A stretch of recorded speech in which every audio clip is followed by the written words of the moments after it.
But before we begin, let's go through the rules once more.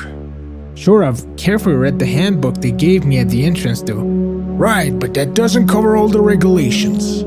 Okay, I'm ready. Go ahead. So, to which era would you like to travel? I've got no specific date in mind, to be honest. I just wanted to experience the whole thing for once. Well, since you've got no particular destination, it suggests we don't venture too much into the past. You might experience mild dizziness or nausea, which is natural. I should also add that the farther you go back in time, the more you travel.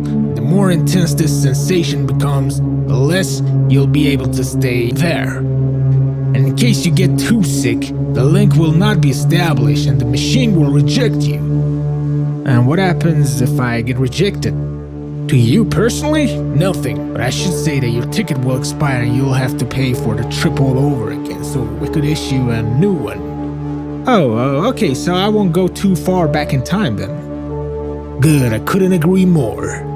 Can I just ask, what has been your highest record? Well, we've had clients who were able to go 600 years back even. However, not on their first trip, as they'd gone back in time more than once.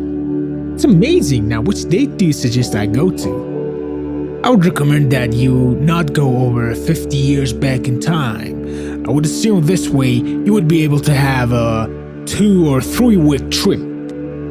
Sounds great. Anything else I should know?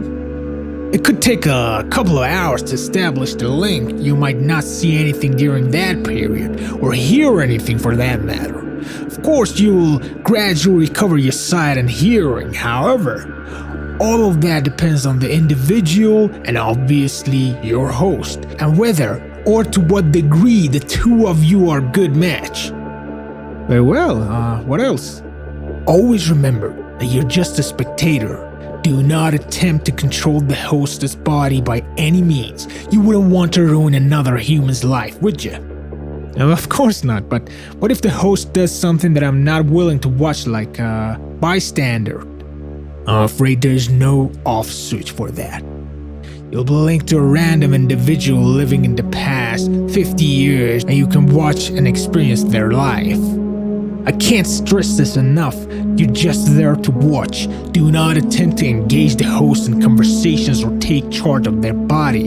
If the host notices your presence, it might cause irreparable damage.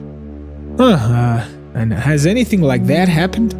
Why do you suppose there are people in our psychiatrist hospitals claiming that there is someone in their head talking to them? Or even far back into the past, there were always people who swore to have been haunted by spirits and demons. Oh, dear God, that's terrible. Are you saying that all of this is because of time travel? Not all of it, necessarily, but I can assure you that some of these incidents are, one way or other, caused by our clients.